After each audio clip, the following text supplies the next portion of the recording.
ayan po, gumagawa tayo ng nilupak na kamote. So, hindi siya kamote yung kawala, yung kamote na yung sweet potato. So, ayan. Hindi natin siya lalagyan ng cheese mamaya. So, 2 ingredients lang tayo, margarine and itong kamote na. So, ayan. Yun ang ating taga-pino ng kamote. Ayan. So, mamaya papakita ko lang yung finished product. So, later na lang. So, ayan. Sa wakas, napino rin niya after 30 minutes ng pagpipino. Kasi nga mano-mano, wala tayong kagamitan. So, nilagay niya na yung isa ating ingredient, which is the margarine. Yan. Halo-halo mo siya ulit. Mix mo lang siya dyan. Tapos, kapag wala ka na makita mubong dilaw, may na yun.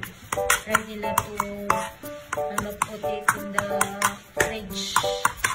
So, mamaya papakita ko na kapag total okay na siya, ready to eat na. Layer na lang! Ito na po ang finished product na ginawa ni Steven na nilupak na kamote. So, yan, huwag natin lagyan ng cheese kasi malas ako sa mga masyadong maraming mga carbs or kung ano man. So, yan. Kanyang first nilupak, homemade nilupak na kamote.